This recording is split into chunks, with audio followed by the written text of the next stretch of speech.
সূরা কাউসার পড়ে হাতের বৃদ্ধাঙ্গুলে ফু দিলে যে কেউ আপনার বাধ্য হয়ে যাবে। এটা পবিত্র কোরআনুল কারীমের একটি সূরা। পবিত্র কোরআনুল কারীমের ভিতরে ছোট্ট একটি সূরা হচ্ছে সূরাতুল কাউসার। অনেক সময় আমাদের স্বামী আমাদের কথা শোনে না।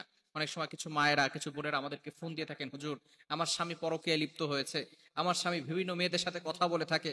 অনেক সময় প্রবাসী ভাইরা আছেন, তারা বলেন আমার স্ত্রী আমার কথা শোনে না, আমার স্ত্রী আমার টাকা নিয়ে ফুর্তি করে অন্যদের ছেলেদের সাথে কথা বলে, কিন্তু সে আমার কোনো কথা শোনে না। এই বিভিন্ন ভাবে যদি তারা অন্যভাবে চলে যায়, তাহলে স্ত্রীকে বাধ্য করার জন্য অথবা স্বামীকে বাধ্য করার জন্য এই চমৎকার একটি আমল যদি আপনি করতে পারেন, আমি আপনাদেরকে জানিয়ে দিব এই নিয়মটা কিভাবে করবেন। আবার অনেক সময় সন্তান কথা শোনে না, অফিসের বস শুধু আপনার উপর অত্যাচার করে, জুলুম করে, নির্যাতন করে, যার কারণে আপনি কঠিন বিপদের ভিতরে পড়ে আছেন। যদি আপনি এই আমলটা করতে পারেন, অবশ্যই আল্লাহ তাআলার পক্ষ থেকে সুন্দর একটা ফলাফল আসবে। 21 দিন এই আমলটা করবেন। আমলটি করবেন কিভাবে আমি আপনাদেরকে ভালো করে বলে দিচ্ছি। প্রথমে আপনি অজু করবেন, পবিত্র অবস্থায় থাকবেন, অবশ্যই পবিত্র থাকতে হবে। এরপরে আপনি ফজরের নামাজের পরে অবশ্যই ফজরের নামাজ পড়বেন, কারণ ফজরের ভিতরে বরকত রয়েছে। ফজরের নামাজ পড়ে আপনি পবিত্র হয়ে ওই নামাজের স্থানে যদি আপনি পড়তে পারেন আলহামদুলিল্লাহ ভালো।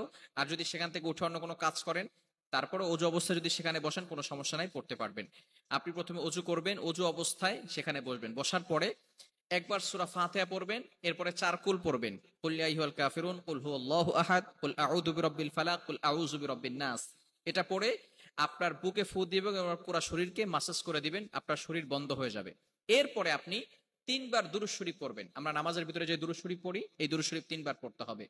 এই দুরূদ শরীফ 3বার বলার পরে এরপরে আপনি আউযু বিল্লাহ বিসমিল্লাহ সহকারে সূরা কাউসার পড়বেন 21 বার। কতবার? সূরা কাউসার 21 বার পড়তে হবে আউযু বিল্লাহ বিসমিল্লাহ সহকারে। 21 বার পড়ার পরে আপনার এই বৃদ্ধাঙ্গুলটা এই যেখানে আমরা করগুনি 1 2 3 একের জায়গায় রেখে এরপর আপনি এটাকে মুষ্টিবদ্ধ করবেন।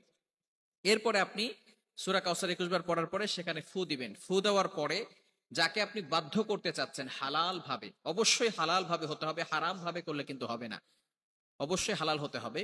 যাকে আপনি বাধ্য করতে চাচ্ছেন তার নাম 7 বার পড়বেন এবং তার পিতামাতার নাম 1 বার পড়বেন, এবং আপনি মনে মনে চিন্তা করবেন যে আমি তাকে হালাল ভাবে বাধ্য করতে চাচ্ছি এবং কোরআনিক ভাবে তাকে বাধ্য করতে চাচ্ছি।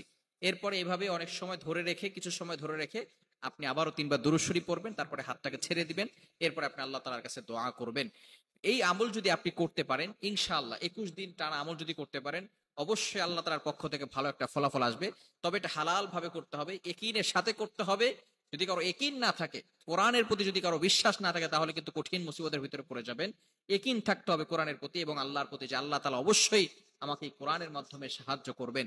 এবং হালাল পন্থা থাকতে হবে, হারাম কোনো কাজ করা যাবে না। বিশেষ করে ইয়াং পিপল যারা আছে, এটা শোনার পরে তারা একেবারে খুশিতে আত্মহারা হয়ে যাবে যে আমি আমার গার্লফ্রেন্ডকে এবার বিয়ে করার জন্য অথবা গার্লফ্রেন্ডকে পটানোর জন্য আমি পুরা ভালো একটা আমল পেয়ে গেছি। খবরদার, এটা করা যাবে না।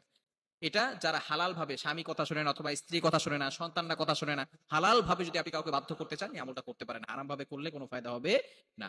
আল্লাহ পাক রব্বুল আলামিন আমাদের সকলকে বুঝার তৌফিক দান করেন।